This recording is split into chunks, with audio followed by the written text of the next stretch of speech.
Guys ये है वो मैकेनिज्म जिसके बारे में मैं बात कर रहा था, और इस मैकेनिज्म को यूज़ करके इस तरह के 3 फोल्ड सोफ़ा कम बेड बनाया जाता है। और ये मैकेनिज्म पहली बार आया हुआ है, इसलिए बहुत इंपॉर्टेंट है कि इसकी पूरी डिटेल इन्फॉर्मेशन मैं आपके साथ शेयर करूं। सो इस वीडियो में मैं इसकी साइज़ के बारे में, फिटिंग कैसे होगा, ऑपरेट कैसे होगा, ये सारी चीज़ें इस वीडियो में बताने वाला हूँ। और मैं आपको रिकमेंड करता हूँ कि इसमें एक सैम्पल बना के ज़रूर अपने डिस्प्ले में रखें, क्योंकि लोगों को बहुत ज़्यादा पसंद आता है। इसकी सबसे ख़ास बात यह है कि जब आप इसको क्लोज करके रखते हो तो ये प्रॉपर सोफा दिखता है, और जब आप इसको खोल के बेड बनाते हो तो एक प्रॉपर बेड बन जाता है, क्योंकि 6 से 6.25 फीट के आसपास खुलता है। 3 लेयर में गद्दियां बनती है, 1 2 3, ये 3 लेयर में ये गद्दियां बनती हैं। और ये अभी हाफ ओपन है। जब ये पूरा क्लोज होता है तो कुछ इस तरह से रहता है। पहले मैं आपको पूरा क्लोज करके इसको बताता हूँ। जब क्लोज हो जाएगा, पूरी आपकी गद्दियां नीचे जाएंगी तो कुछ इस तरह से आएगा। और इसकी टोटल हाइट के बारे में मैं आपको बता दूं, इसकी टोटल हाइट आपके करीब 14 इंच के आसपास में आ रही है जब ये क्लोज होगा। क्लोज होने के बाद एक गद्दियों के बीच में जो गैप आता है, वो गैप कितनी है, 4 से 4.5 इंच के आसपास में, 5 इंच के आसपास में ये गैप है। यानी कि आपकी गद्दियाँ आराम से, एक गद्दी यहाँ, एक गद्दी यहाँ, एक गद्दी यहाँ, ये तीनों गद्दियाँ कुछ इस तरह से फिट होंगी। और इसके इस तरफ में जो ये आप देख रहे हो, यहाँ पे ये गद्दियों की लेयर हो गई, 1 2 3, 3 लेयर की आपकी गद्दियां हो गई। ये पैर में आएगा, यानी कि एक लेफ्ट और एक राइट का आएगा। और ये जो पार्ट आप देख रहे हो, ये हैंडल के साइड में फिट होता है। साइड में देखो एक वीडियो चल रही है, उसके अंदर देखिए किस तरह से साइड में उन्होंने फिट किया है। उस वीडियो में एक्चुअली 2 लेयर वाले हैं, बट हमारा जो डिज़ाइन है वो 3 लेयर्स वाला है। तो उसमें भी आप देखो किस तरह से हैंडल की तरफ ये मैकेनिज्म को फिट कर दिया गया है, एक लेफ्ट में और एक राइट में। तो ये जो पार्ट है ये आपका हैंडल की साइड में चले जाएगा, यानी कि ये फिक्स हो जाएगा।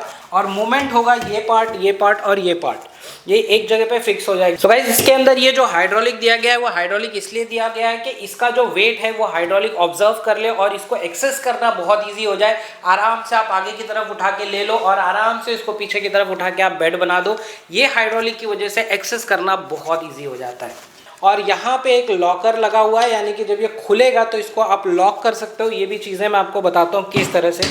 जब ये पूरी तरह से ओपन हो जाएगा, अब ये पूरी तरह से जब ये खुल जाएगा तो यहाँ पे कुछ इस तरह से देखो, जब ये पूरी तरह से खुल जाएगा, इसको खुलने के बाद यहाँ पे एक लॉकर जैसा है, इसको कुछ इस तरह से जब आप लॉक कर दोगे तो ये फिक्स हो जाएगा, ये बिल्कुल मूव नहीं होगा। ये इसलिए लगाया गया है कि जब गद्दियाँ आगे पुश करके जब आप खोल देते हो और ये लॉकर नहीं लगाते हो, कभी बच्चे कूद रहे होते हैं, खेल रहे होते हैं, तो चांसेस है कि ये हाइड्रोलिक की वजह से ये ऊपर की तरफ उठ जाए। इसीलिए यहाँ पे लॉकर लगाया गया, ताकि जब आपकी गद्दियाँ कुछ इस तरह से जब लग जाए तो उसके बाद बच्चे कूदें, खेलें, कोई फर्क नहीं पड़ना चाहिए। और इसकी मैं आपको टोटल लेंथ बता देता हूँ आपको खोलने के बाद। और ये देखो सारे एक लेवल पे आ गए हैं, यानी कि जो गद्दियाँ नीचे ऊपर थी वो सारे एक लेवल पे आ गई है। अब जब खुलेगा तो पूरे एक लेवल पे ये खुल जाएगा। अब इसकी टोटल लेंथ बता दूं, 68 इंचेस की इसकी लेंथ है, सिर्फ और सिर्फ स्ट्रक्चर की। अब जब आप बनाओगे तो थोड़ी गद्दियाँ यहाँ से बड़ी हो जाएंगी, यहाँ से आप 4-5 इंच आगे की तरफ आप बढ़ा सकते हो, यानी कि 6 से 6.25 फीट के आसपास प्रॉपर आपको लेंथ मिल जाएगा। आप चौड़ाई जितना चाहो सोफे के हिसाब से 5 फीट कर सको या 6 फीट कर सको, जैसा आप करना चाहो कर सकते हो। बट आगे की तरफ जो खुलेगा ये 6 से 6.25 फीट के आसपास इसको आप बना सकते हो, यानी कि एक प्रॉपर बेड बन जाएगा। अगेन जब इसको आपको खोलना होगा तो आपको ये ध्यान में रखना होगा, ये इसको करने के बाद लॉकर खोलोगे, फिर ये धीरे धीरे ये आगे की तरफ उठा के आराम से इस मैकेनिज्म को कुछ इस तरह से आप पीछे पुश कर दोगे और ये क्लोज हो जाएगा कुछ इस तरह से।